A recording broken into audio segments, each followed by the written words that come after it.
welcome to the Professor Knits podcast. I'm Nikki, I'm your host, and this is a podcast about knitting, spinning yarn, dyeing yarn, anything to do with fiber, and the fiber arts. So I'm your host, my name is Nikki, and I'm here as the Professor Knits, as well as on Instagram as the Professor Knits. And I have a yarn company called Medusa Yarn and Fiber. So you can also find me there at medusayarn.com. And on Ravelry, my handle on Ravelry is Medusa Yarn. I should really start to streamline.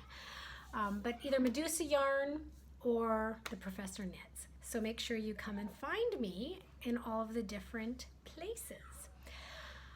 Let me see. First of all, I like to put up videos, and if you like to watch them, please hit the like button and the subscribe button so I can make sure I come and visit you in your home. Wait, that might sound a little creepy. So yes, please do hit the subscribe button if you like my videos. Okay, well, first of all, I want to talk about sort of the craziness that's happening in America right now. And if you've been a viewer of mine for a while, I think you already know where I stand.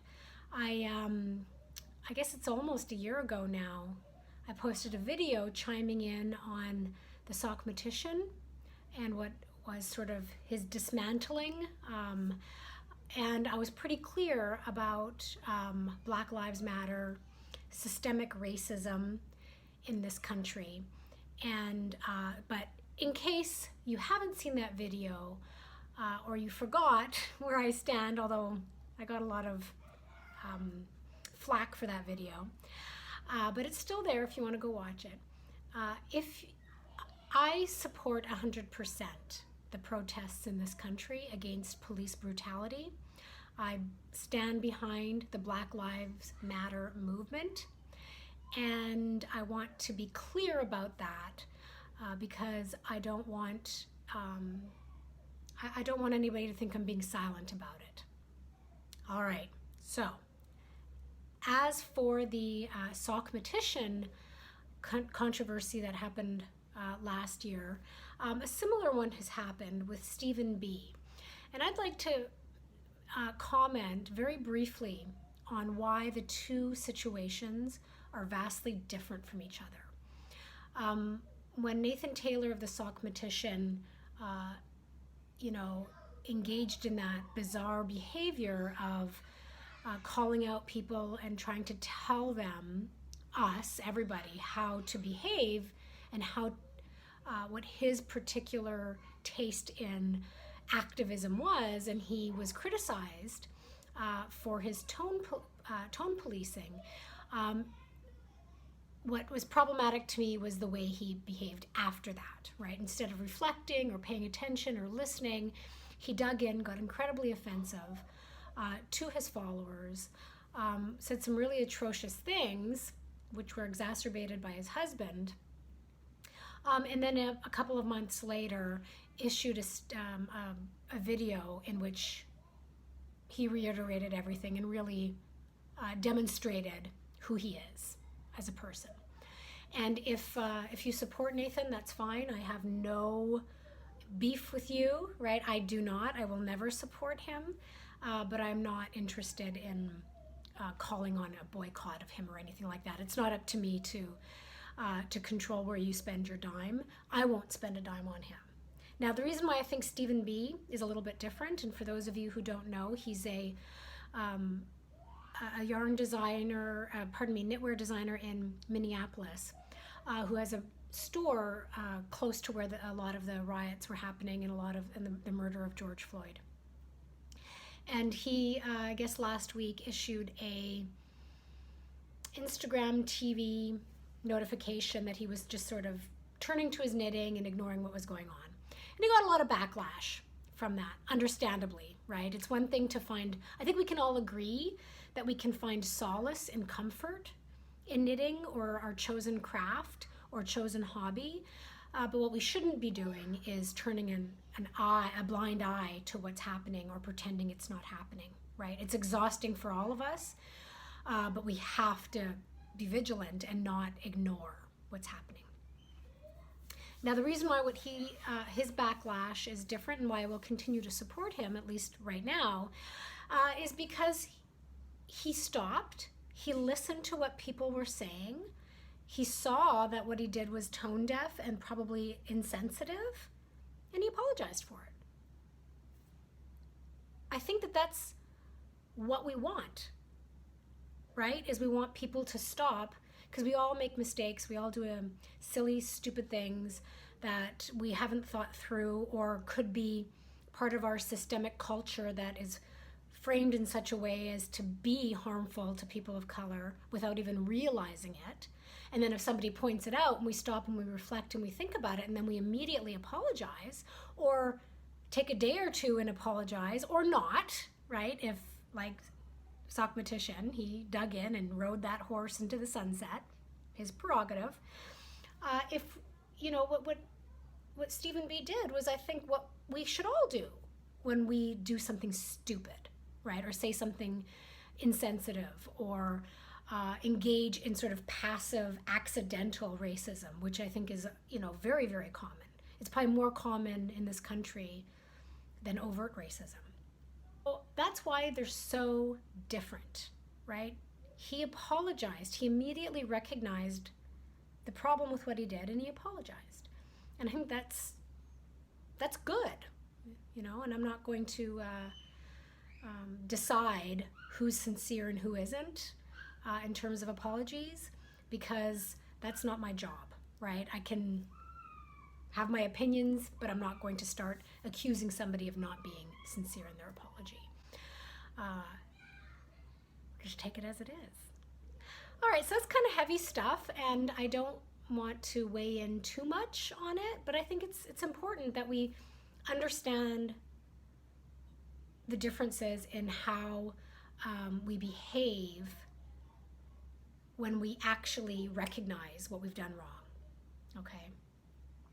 And if you don't think the Sockmatician did anything wrong, I'm not here to change your mind. I'm not. What I thought he did initially wasn't that bad. It was what came afterwards that really made me realize I was never going to support this man. All right, let's get to some knitting, shall we? First of all, I have a finished object. Another hat. I really liked knitting this one. I'll put it on for you. Look at this. Isn't it a perfect fit? Look at that. I love this hat so much. I'm gonna knit 5 more, let me tell you. So the pattern is Sweet Felicia by Jody Brown, who is better known perhaps as one of the grocery girls. Beautiful pattern, so easy. $5, you guys, US, super cheap, right? And I was done in just like 2 hours or maybe 3 hours over the course of a couple days. Like I knitted on it an hour each night while I watched Peaky Blinders, and it was done so fast. I had the pattern memorized. I didn't have to keep stopping. Yes, both of you could go do Minecraft. And I added this pom-pom on top, and I have it secured a little bit better than the last one. All right, so I'm really happy with it. Very, very good. Very, very good pattern. I have a hard time getting hats to fit my head because the circumference, and I've said this before, the circumference of my head is average size, but the overall shape of it is quite small. 3 months now that I've been quarantined at home with these kids, and I only go out for groceries and if I absolutely have to go to the hardware store because my husband is still working. I am so sick of my own children. They're driving me crazy. But I love them. Wouldn't have it any other way. All right, the yarn. The yarn is my yarn, Medusa yarn. Medusa yarn and fiber. And this is actually a one-of-a-kind skein right now. I am sourcing a new worsted weight base. I've decided I want to change my worsted weight base. And so this is a sample skein that I got from a supplier that I'm giving it, that I dyed up to give it a shot. And I quite like it. It's a little bit of a high twist, and the stitch definition is pretty phenomenal. So I haven't decided yet if it's going to become my new worsted base, but it's definitely in the running. And I figure I'll decide in the next couple of weeks so that I can start dyeing up my winter inventory on it. The color is a mauve that I do usually have in stock, just a mauve color. I just call it mauve. I don't have any right now, but it's a repeatable color, so I'll have it again. And then the pom-pom is just from the local Joann's, so it's just a fake little pom-pom. I am going to very soon cast on another one because I love this pattern so much. And this is my first pattern that I've knit from Jody, and I have not knit any of Tracy's. I think she mostly does socks and shawls. I haven't knit any of hers yet, so I'm gonna have to give it a try. Now, speaking of my worsted weight base, because I'm discontinuing my current base and starting up a new one, I decided that I'm just putting all of my leftover worsted weights, and I haven't dyed up new worsted weight in a long time because I've been thinking about doing this for several months, almost a year. So now I only have about 10 skeins left in my entire inventory. And so what I decided to do is, because some of them are non-repeatable colorways, one of a kinds, and some of them are repeatable, but it's a discontinued base, I thought I would just clear them out at 50% off. Now, keep in mind, my retail price is really low, right? This base that I've had for the last 4 years, I sell for $20 a skein, so another $10 until they're gone, okay, at medusayarn.com.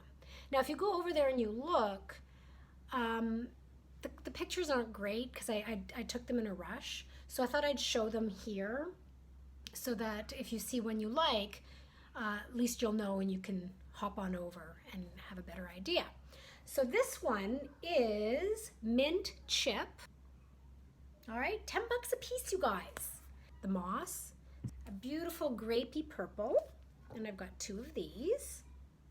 Electra test skein, Ithaca test skein, magenta. This was a test skein for the Gorgon's head. Because my brand I've had for 4 years now, Medusa yarn, I still haven't come up with the perfect color for the Gorgon's head. I'll know it when I see it. I thought I had it before, but I couldn't repeat it. So this is like very gentle variations between blue, green, and purple. And this is a non-superwash worsted. So there's lots of deals over at medusayarn.com, plus all of my mini skeins and mini skein sets for the month of June are 20% off. I'm having a Love is Love sale to honor Pride, the month of Pride. And so there's lots going on over at Medusa Yarn and Fiber, medusayarn.com, so make sure you go check it out. So how about the knitting? I do actually have some knitting. Okay, the work in progress I'm going to show you now is one that's been on the needles for a while, and I've showed it several times. And that is the Sleeveless Vivian Pullover by Jennifer Wood in her Refined Knits book. And it's been on the needles for a while, and I really need to get it done because I really like it. But the reason why it's taking so long right now, and why it's not my favorite knitting, is because I'm doing the main body from under the breasts down to right before the patterning starts. So the main body, and it's ribbing, one by one ribbing. Not my favorite thing to knit, let me tell you. It feels like a round of 1x1 ribbing takes twice the amount of time that just straight knitting is. So and plus it's not just 1x1. There's a small bit of patterning, like you have to pay attention because it's not straightforward, right? Sometimes you do 2 knits and 2 purls, like it's not just mindless. So it's taking a while. I love it. I love how it's knitting up, but I just don't like ribbing. I don't like knitting ribbing. But I'll hang in there because I'm about to start. See, so I've done, and you can see right in here, it's not straightforward, right? There's that texture. So I'm about to start this pattern. So the end is in sight, that's for sure. And then look at that beautiful scallop edge. So it's gonna be rewarding when it's done. I can't wait. I just need to psychologically get through the ribbing. And it's gonna be a gorgeous, refined knit. I can't wait for it to be finished. So the yarn is Shibui Knits in the staccato. So it's 70% superwash merino, 30% silk, and this is the blueprint colorway. Really nice yarn to work with. The only problem, it's not really a problem, is when it sits unknitted for a while, stuffed in my project bag, it kind of creases, but it comes out pretty fast. The other project that I've worked on a little bit, not that much, is my Stephen West project, the Marled Magic Sweater. And it's kind of hard to show this pattern because it doesn't really look like anything at this point. I apologize for the black and white, but there's the pattern. And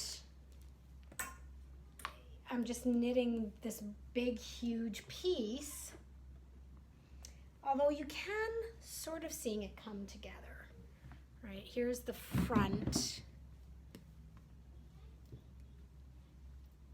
I think.